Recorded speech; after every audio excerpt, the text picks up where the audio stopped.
Bonjour, chronique littérature aujourd'hui, littérature japonaise avec La déchéance d'un homme de Dazai Osamu.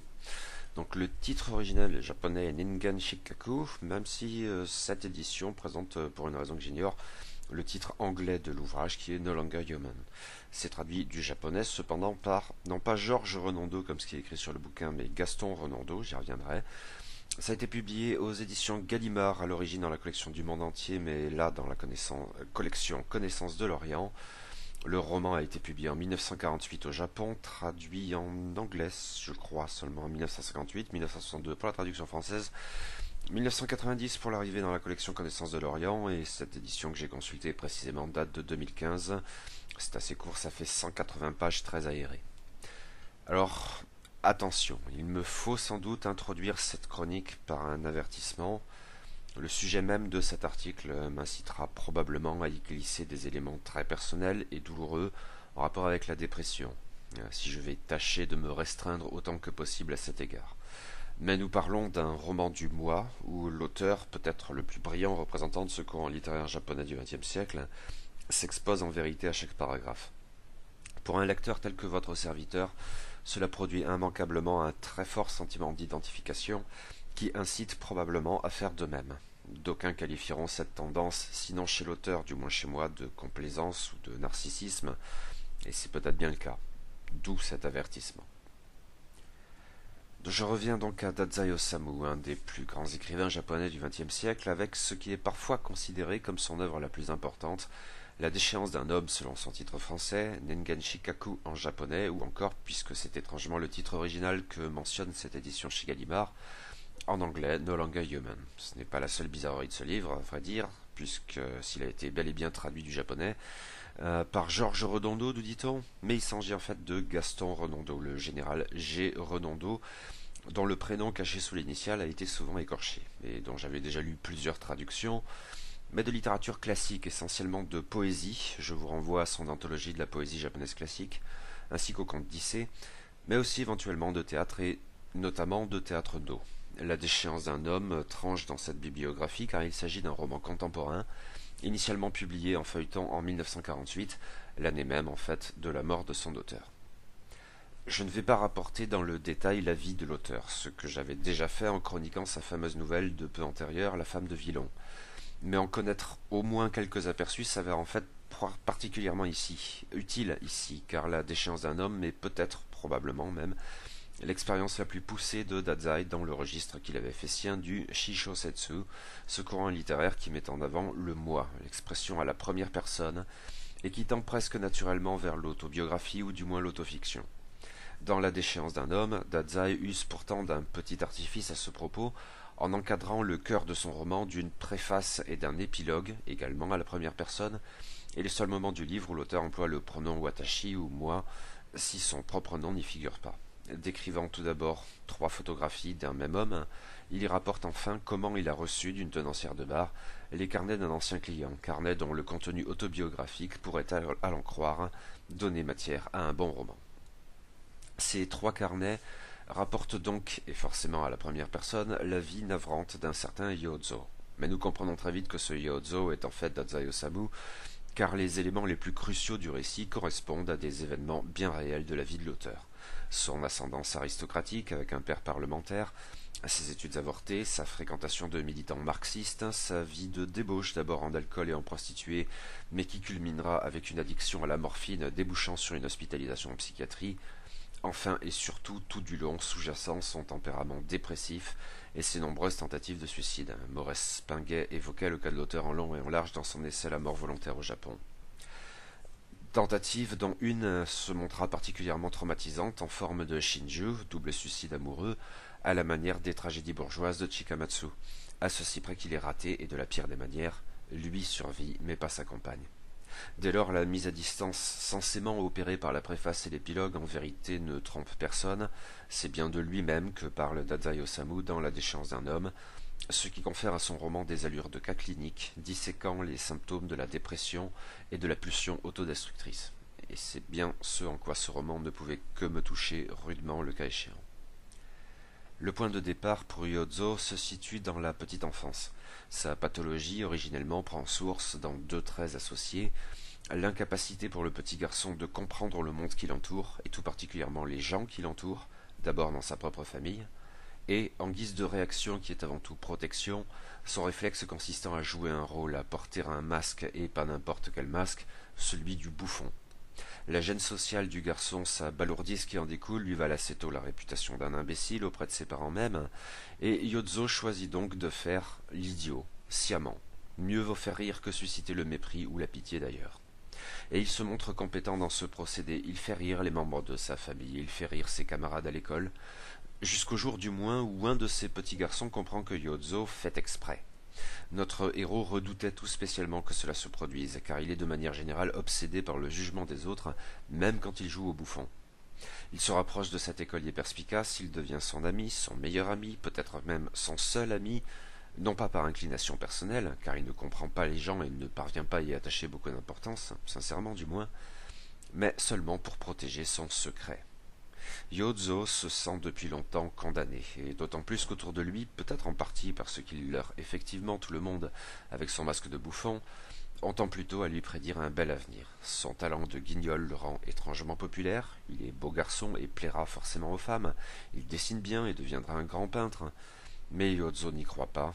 Pire, il voit dans chacune de ses prédictions une menace, et c'est alors insidieusement que son trouble devient proprement dépressif. C'est une forme de haine de soi qui se traduira doublement par la tendance à l'autodestruction et par l'apathie, qui sont en fait éventuellement antagonistes et pourtant intimement liés dans le profil pathologique de Yozo et d'autres. Autant d'éléments cumulés qui, à l'en croire, le disqualifient de l'humanité. Mais ce sentiment opère rétrospectivement, et Yozo est persuadé que tout cela était déjà en lui dès le départ, et persisterait jusqu'à sa fin, sans doute guère éloignée. On pourrait naïvement avancer que ces fragilités, bien loin d'exclure Yozo de l'humanité, l'y inscrivent, et pourtant ce sentiment me parle.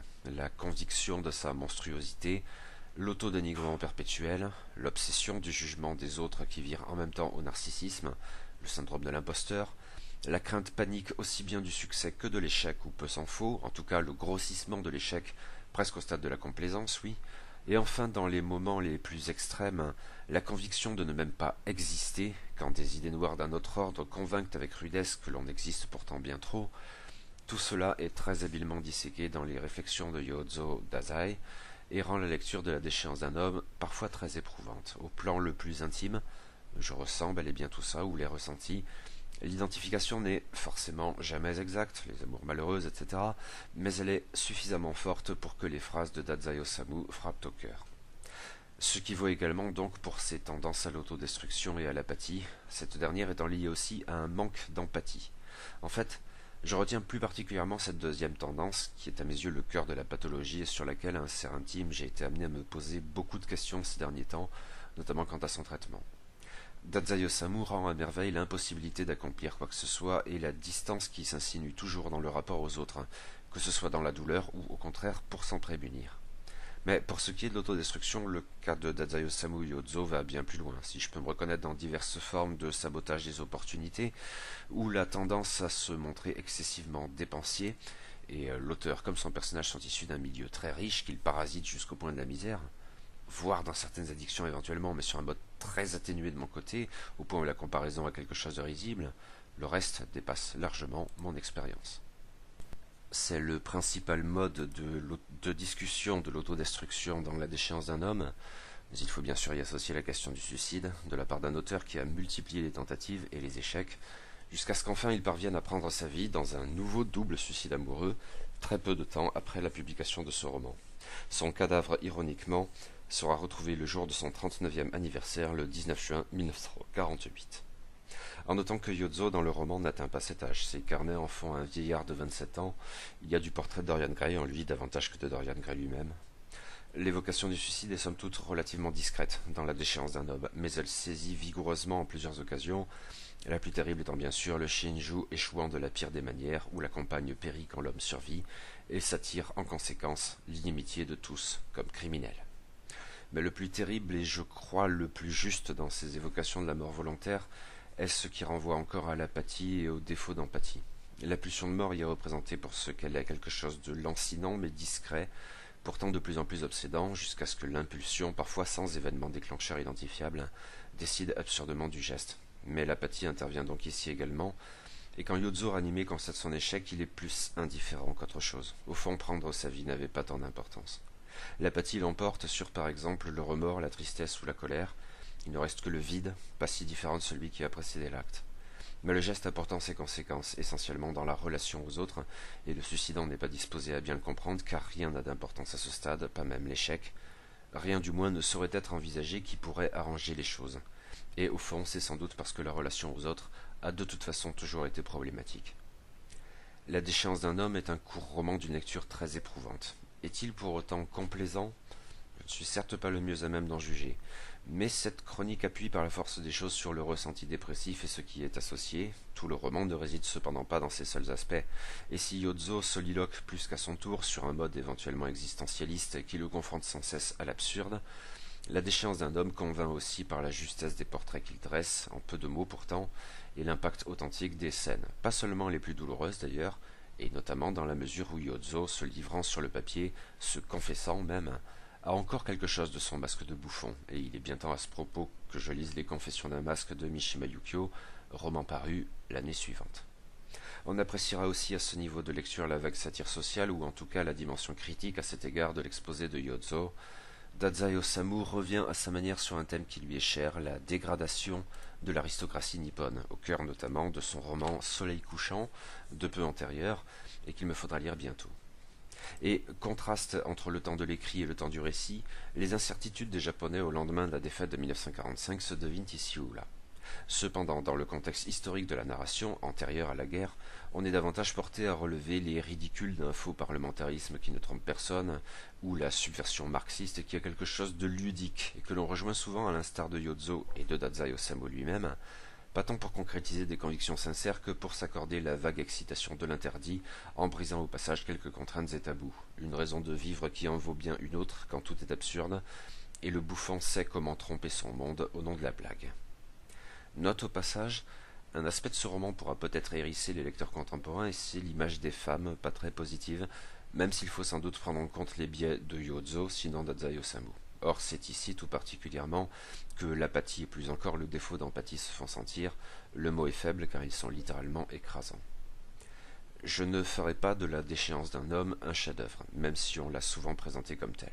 Par ailleurs, un peu gratuitement peut-être, je tends à croire que la traduction française est perfectible, même si elle a indéniablement ses bons moments où le livre original se révèle dans toute sa force et sa majesté. À vrai dire, la préface, avec des guillemets donc, est époustouflante, je crois que c'est le mot. Des pages d'une grande beauté, d'un style parfait, d'une puissance d'évocation redoutable.